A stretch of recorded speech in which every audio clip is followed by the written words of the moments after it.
tình ca biên giới sáng sáng thành kim huệ.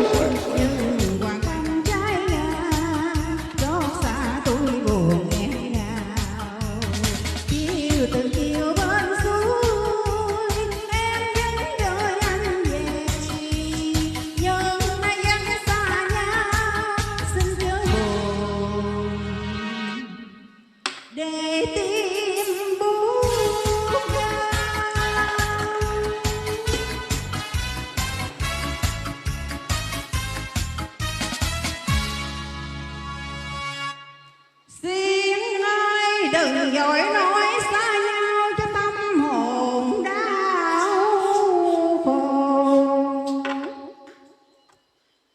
Đừng nói xa nhau, đừng nói xa nhau cho buốt lạnh con tim thương nhớ tràn dâng cho khỏe mắt rừng.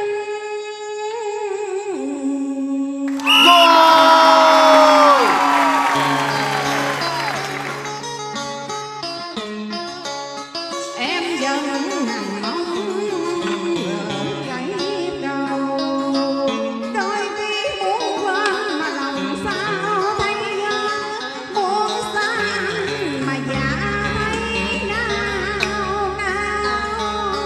Cả cuộc tình mình trao trọn cho nhau, từng ánh mắt thiết tha qua lời nói đậm đà.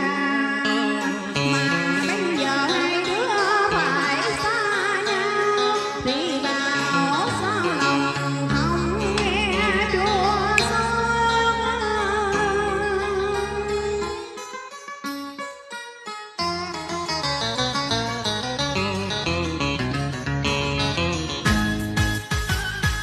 Nhưng đời nhiều trái ngang bài để cho chua xót đau thương cũ trong con tim.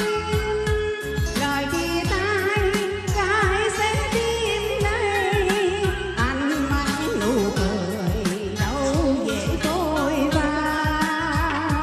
Lời sao ly bao tố vắng ngang, tình chia đôi đã khổ sầu riêng mang.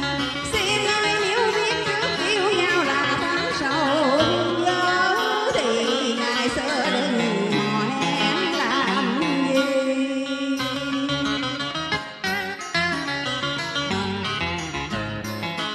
Hãy cố xem như mình chưa gặp gỡ bao giờ. Đừng nghĩ ngày xưa đôi ta nhìn nhau tha thiết, trong giây phút ban đầu hai đứa trợn nhìn nhau. Rồi bây giờ anh nói tiếng chia tay, anh hy sinh tình yêu để cho em được trọn hạnh phúc. Nhưng hạnh phúc của em có tình yêu anh đó, nếu xa anh rồi em biết sống làm sao.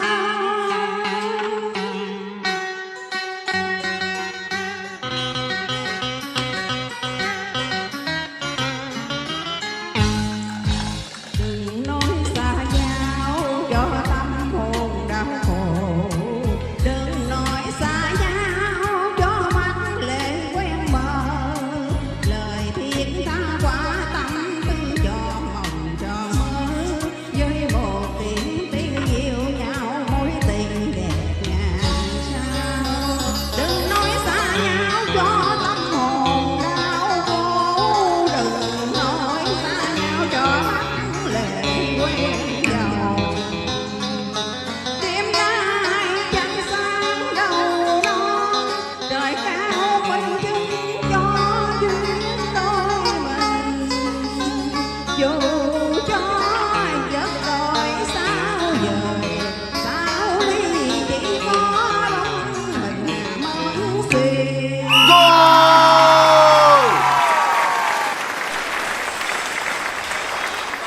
Tiếp theo nhạc không lời.